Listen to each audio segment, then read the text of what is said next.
le sens de l'humour, l'avoir ou pas, savoir en faire preuve et savoir le recevoir.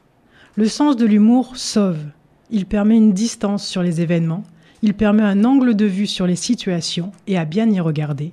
Il est un outil qui permet de ne pas se laisser embarquer par le stress engluant. Et oui, l'angoisse ou l'anxiété arrive lorsque nous sommes collés aux événements ou aux situations justement. Alors observons. En même temps, le définir, périlleux, tant celui-ci est culturel, générationnel et rarement universel, mais toujours nourri par la même fonction, décristalliser.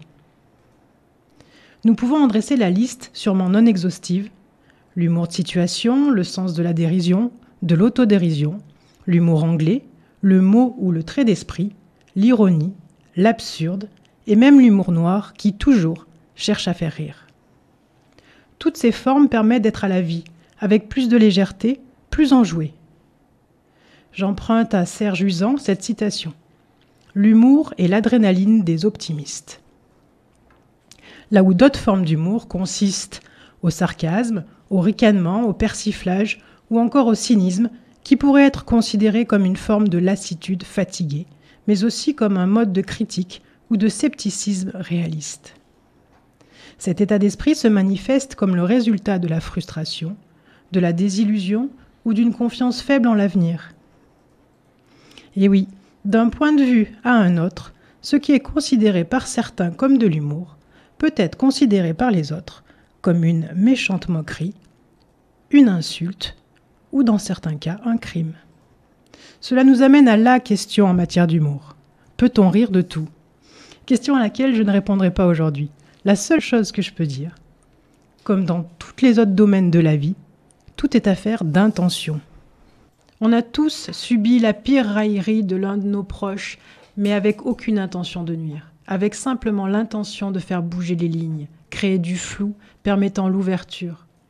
Et on a tous connu également la petite pique sans grande signifiance, mais dite dans la seule intention de faire mal et qui, dans la seconde, laisse sa trace tenace.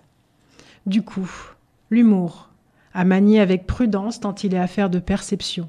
Et oui, comme je le disais précédemment, pour pouvoir le recevoir, une certaine estime de soi est nécessaire, afin de ne pas le prendre pour soi ou contre soi. Il est donc important que la personne avec qui on le pratique soit en mesure de prendre un peu de hauteur, un peu de recul sur elle-même et ne soit pas trop identifiée à sa petite personne. Voilà les conditions pour que le rire résonne. Aujourd'hui, je plébisciterai une forme d'humour chère à mon cœur. L'invitation, l'espièglerie. L'espiègle est une personne vive et malicieuse, mais sans méchanceté. Cet angle de vue, un tant soit peu décalé par rapport aux habitudes usuelles et au réel.